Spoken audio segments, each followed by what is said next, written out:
Anim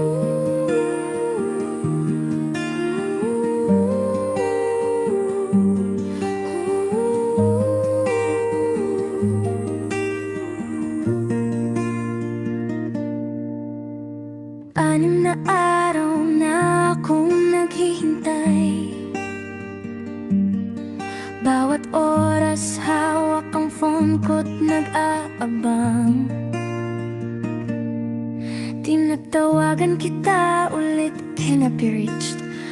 Ulit ang boses, puso ko'y lumalambot, parang binibigatan ng hangin. Malayo ka man sa'kin, nasa isip ko pa rin ikaw. Yung tawa mong malakas, yung boses mong mahinahon. Wala man lang isang text, isang okay lang ako.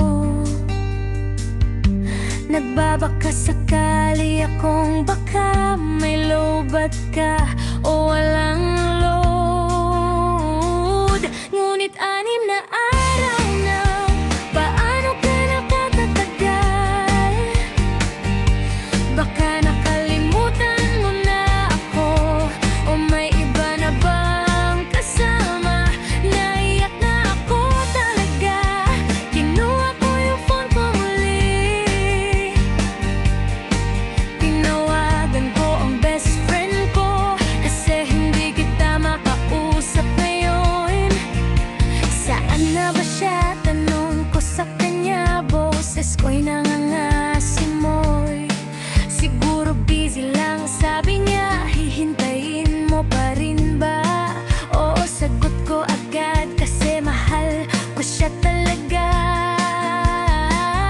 Kahit hindi kita marinig, alam kong nandiyan ka pa.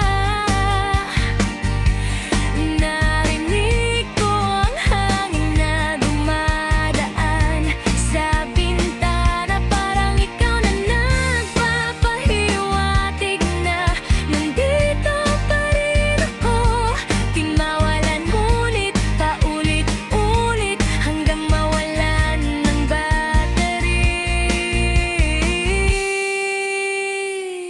Umiyak ako ng tahimik, ngunit may best friend na kasama.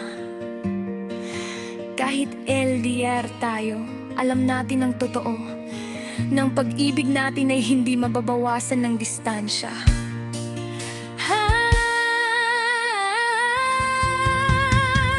Araw na anim pa rin, phone ko'y binubuhay ko ulit. Nakatitig sa screen, umaasang baka may tawag na. Kahit gano'n katagal, hihintayin kita pa rin, kasi ikaw ang mahal ko, at yun